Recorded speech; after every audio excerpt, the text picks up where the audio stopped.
Boa tarde a todos os aeronautas aeroviários. Hoje, dia 3 de março de 2015, retorno com vocês com alguns pontos que eu gostaria de esclarecer para melhor entendimento de todos, com o objetivo da gente ter o maior número de pessoas conhecendo todas as questões que hoje envolve o Fundo de Pensão Aeros.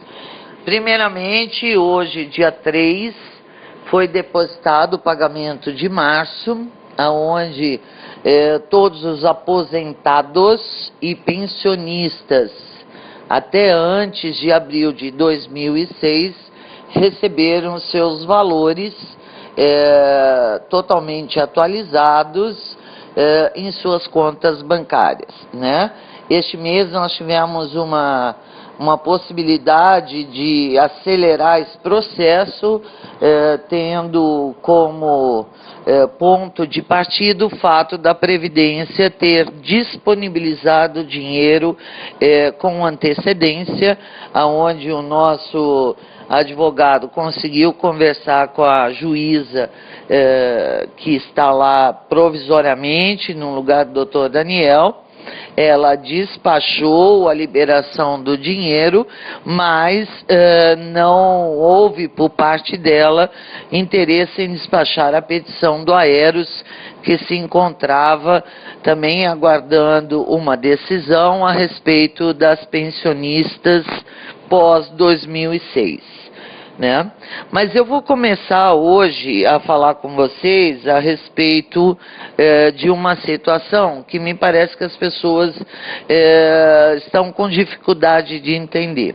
Ela se refere ao PLS 147 do senador Paim, que foi um projeto de lei que ele criou exatamente, aproximadamente em 2009, 2010, aonde ele trazia para a União o conforto necessário para que nós pudéssemos fazer um acordo naquele momento.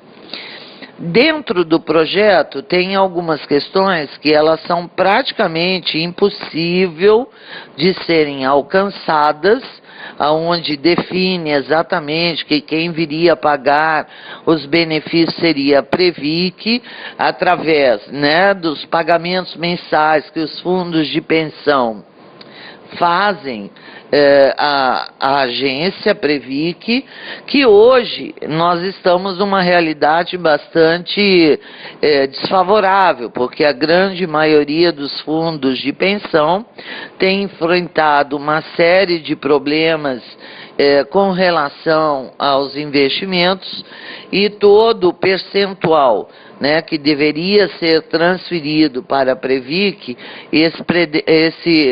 esse percentual, se não foi rebaixado consistentemente, ele foi suspenso, porque a grande maioria dos investimentos dos fundos tiveram um déficit nesses últimos 2 anos com relação aos seus investimentos. E é isso que norteia o pagamento das mensalidades dos fundos como um todo, junto à Previc.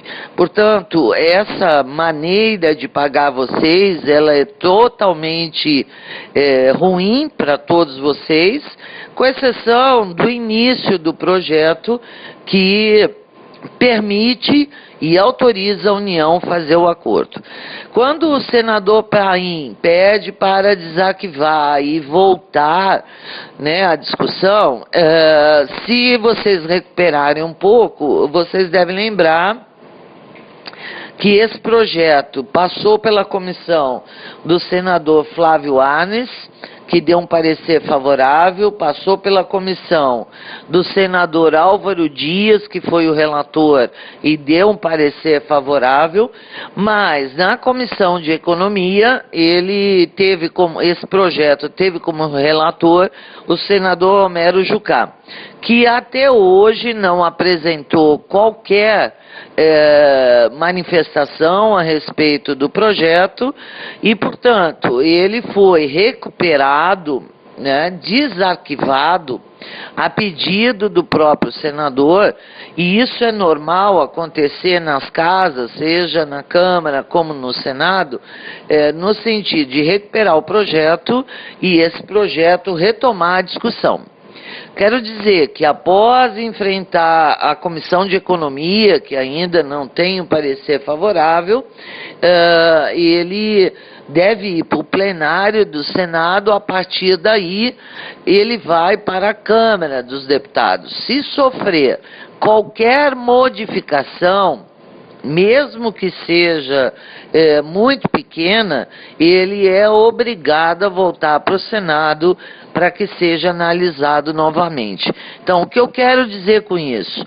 Por mais que o projeto seja bom, e nós, na época, apesar de algumas críticas, ele era um contribuidor com o objetivo de dar o conforto necessário para um acordo, ele não atende às nossas necessidades no momento, como também ele não tem prazo para ser votado nas casas, né? Seja Câmara, seja Senado.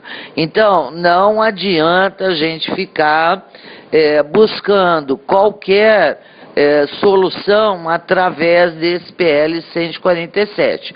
Nós iremos acompanhá-lo e talvez até trabalhar nele no sentido, né, do que conquistamos hoje para que ele se modifique e aí então poder passar pelas duas casas dentro daquilo que é o nosso objetivo, com resultado efetivo para os participantes do fundo. O projeto tal qual está não tem um resultado de 100% para os senhores. Então, acabei de falar do PLS 147 do senador Paim, que recentemente foi disponibilizado, que ele havia sido recuperado e desarquivado para a retomada da discussão. Então, esse é um projeto de longo prazo que não nos permite o conforto necessário nesse momento. Bom, o segundo assunto que eu tenho para falar com vocês é lamentar efetivamente o último comunicado da APROS, assinado pelo seu presidente executivo. Eu, depois de ler, eu estou convencida, né, que ele prestou um desserviço para a categoria, seja ela de aeronautas ou aeroviários. Primeiro, por afirmar que os 3% das passagens aéreas acabaram sendo incorporados, né, no valor da passagem e não ter sido repassado. Essa é uma questão extremamente delicada. Em 98, o próprio TCU detectou essa situação, e se ela for verdadeira, a ação de defasagem tarifária, ela não existe, porque os 3% das passagens foram incorporados no preço da passagem e não repassado para o Aeros. Então, eu acho que este cidadão tem que falar aquilo que não coloque em risco nenhuma das teses que estão sendo discutidas e enfrentadas na justiça, né? Além do mais, quando se espera discutir com o governo um acordo, você não sai anunciando qual é a proposta que você está defendendo, principalmente por essa proposta ser uma proposta que jamais foi colocada em consulta a todos os participantes. Portanto, eu quero dizer que ele foi extremamente inoportuno, senão, para arrecadar simpatia ao defender os ativos, né, no seu desenrolar da correspondência, ele está colocando tudo a perder, inclusive as condições dos ativos. Eu, assim, peço que todos leiam com muita atenção o que está escrito lá, né, para que concluam o perigo que é esse documento hoje se possível utilizado pela AGU, até mesmo pelo próprio Aeros, dentro de qualquer processo que está em curso. Então, é um desserviço, para não dizer um inimigo mortal da categoria. Nós trabalhamos anos a fio, com muita responsabilidade, pé no chão e com bastante força de buscar aquilo que é justo, né? Então, nós não vamos e não queremos admitir uma pessoa que jamais contribuiu com nada, neste momento, atravessar um documento que inclusive diz ter encaminhado ao ministro, num momento extremamente inoportuno, né? Porque nesse momento o que o governo vai responder é não para tudo. Quem lê jornal, quem escuta rádio, vê televisão, sabe que o país está passando uma crise econômica e política de grande gravidade e que todo e qualquer assunto encaminhado nesse momento, ele tem grandes chances de não evoluir em função da situação política e econômica do país. Então, nós estamos tendo todo esse cuidado, principalmente porque, independente de nós termos uma antecipação de tutela, essa antecipação de tutela, já disse para vocês, ela pode ser derrubada a qualquer momento, né? Mas, enquanto ela tiver validade, nós vamos estar recebendo os aposentados e as pensionistas. Então, para encerrar essa questão da APROS, né, nós não podemos permitir que pessoas inescrupulosas, oportunistas ou visando situações que estão extremamente fora do contexto neste momento, venha a prejudicar aquilo que foi conquistado, as duras penas aos aposentados e pensionistas. Então, eu quero que cada um dedique aí o seu tempo de ler e concluir a inabilidade e a falta de responsabilidade do documento que foi enviado ao ministro, tá? Sobre as viúvas, agora, nós estamos já no mês de março, hoje é dia 3, o desembargador retorna das férias no próximo dia 9, nós não podemos garantir que ele vá despachar nesse dia 9, né? Mas já está lá a petição tanto do Aeros como a nossa, que deve entrar logo em seguida, no início da semana, para que seja despachada exatamente com o desembargador a respeito da situação das pensionistas.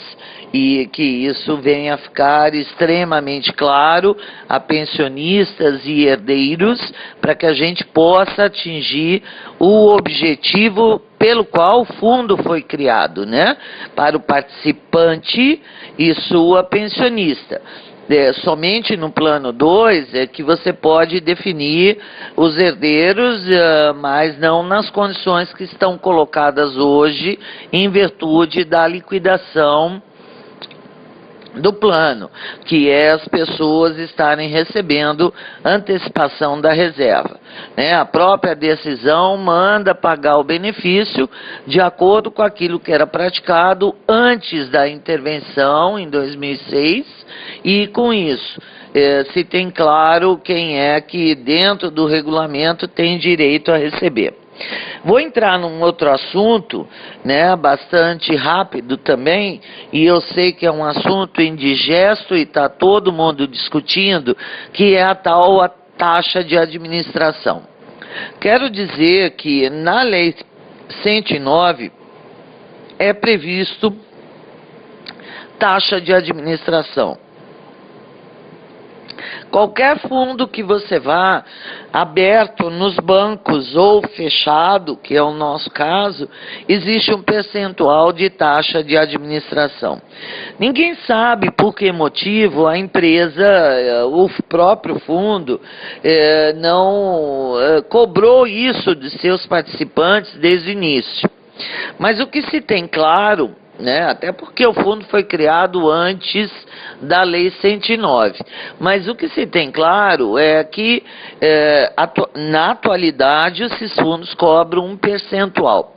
Então, hoje, nós temos conhecimento que os participantes da Transbrasil, né, alguns, aqueles que se aposentaram a partir de uma data, quando não mais existia a patrocinadora, eles se aposentaram sabendo que os seus benefícios iam ser reduzidos em 5% por conta da taxa de administração. No caso Varig, essa taxa se reduz a 3%, aprovado pela SPC em novembro de 2002. Bem, nós temos que fazer uma análise ampla, né? Porque, na verdade, naquele período, a taxa de administração, ela tem como objetivo pagar as despesas de funcionário, aluguel, telefone, água, né? Advogados, etc. e tal. Esse é o objetivo da taxa de administração.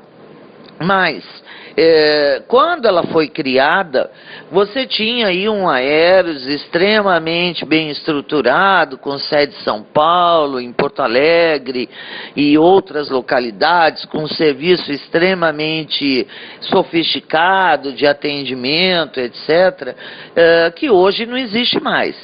E, porventura, os quase 300 funcionários que o Aeros tinha, hoje ele está reduzido a praticamente 20. Então, o que nós estamos questionando? É de fato necessário esse percentual que está sendo exigido, independente dele constar do regulamento daqueles que se aposentaram naquela data? Então, o que eu quero, né, deixar claro para vocês é que amanhã nós pretendemos estar com o liquidante e argumentar com ele sobre esse assunto, de forma a convencê-lo que essa taxa ela é extremamente exorbitante, né? Outro dia alguém me mandou um recado dizendo: ela pode ser legal, mas hoje ela é imoral. Realmente, cobrar hoje 5% de um salário integral, de um dinheiro que vem do Estado, né, do governo federal, para administrar, sem sombra de dúvida, não há um porquê de ela existir. Mas o liquidante tem que estar convencido e retirar. Se ele não retirar, nós vamos para a justiça. Mas quero deixar bem claro que isso faremos após a manifestação do desembargador com relação às viúvas. Tá? Porque nós não podemos correr risco, nesse momento, em detrimento da questão das viúvas, das pensionistas, estar discutindo se plano A, B ou C tem ou não que descontar X ou Y. Nós entendemos que o fundo não tem mais necessidade desses valores e, portanto, o liquidante, de acordo com aquilo que é previsto na 109, ele pode reduzir, ele pode até suspender. Como eu falei para vocês, num primeiro momento, nós estamos analisando os regulamentos, cada um se aposentou com um regulamento e já sugeri que vocês vão ao Aeros e procurem saber qual era o regulamento da época, para saber se estava em vigor esse depósito ou não, porque esse valor, ele foi colocado em prática num determinado momento, né? E antes disso ele não existia, porque como a Varig não repassava em todos os sentidos, nas renegociações que foram feitas, nas mais das 21 da Varig, 8 da Transbrasil, as patrocinadoras assumiram o custo da administração. Portanto, nós estamos, sim, cuidando do assunto. Amanhã estaremos com o tal do interventor para discutir melhor com ele, mas tenham calma, porque ele mesmo já colocou que, se não for pertinente, ele estará devolvendo a cada um individualmente. Mas nós temos que resolver as questões uma de cada vez, tá? Para não criarmos um problema que depois nos traga dificuldades para outras questões, né? Eu queria aqui reativar, né, reafirmar o convite do aniversário do senador Paim, que é dia 15 de março, no Rio Grande do Sul, tá na página da federação. Quem estiver disposto, quem estiver aí com condições e tenha vontade, entre em contato com o Carlos, da Comissão do Rio Grande do Sul, para que seja adquirido a sua entrada, para que possamos fazer uma frente com o objetivo de parabenizá-lo, não só pelo aniversário, como por todo o trabalho encaminhado por ele. E por último, eu queria dizer, e respondendo ao Cláudio Cardoso, ao Armando e muitos outros participantes da ativa, que a nossa reunião que eu me propus a fazer, ela não aconteceu e não deve acontecer antes da decisão do desembargador. Nós estamos tentando otimizar um pouco, né, as despesas, e como a decisão do desembargador vai trazer inúmeros esclarecimentos aos participantes, nós estamos transferindo essa reunião para depois da decisão do desembargador, que não tem data ainda, mas também com o objetivo de adequar a agenda do nosso escritório, que neste momento está impossibilitado de comparecer aqui no Rio de Janeiro e em outras localidades para os esclarecimentos necessários. Nós não esquecemos ninguém, muito pelo contrário, né? Estamos avaliando toda a conjuntura do momento. E eu peço a todos que tenham um pouco de tranquilidade para que a gente possa encaminhar esses assuntos da forma mais objetiva possível e também buscando colher frutos, né? Todos têm conhecimento aí das dificuldades que estão ocorrendo no Congresso Nacional, diferentemente do que havia no final do ano passado, naquele nosso movimento, e nós vamos ter que esperar e aguardar essas acomodações para encaminhar as questões que estão pendentes ainda, que é efetivamente a questão dos ativos e os atrasados dos aposentados de 2006 até agora, tá? Então, esse é o nosso compromisso, mas, como eu já disse e repito, nós sempre tivemos muita responsabilidade e muita honestidade em tudo que nós tratamos, e esse momento é um momento extremamente prejudicial para encaminhar qualquer questão em virtude dessa crise econômica e política que estamos enfrentando. Mas, em seguida, essa decisão do juiz, que vai nos embasar possivelmente muito melhor para uma discussão, e faremos a reunião com os ativos e os aposentados para um esclarecimento maior.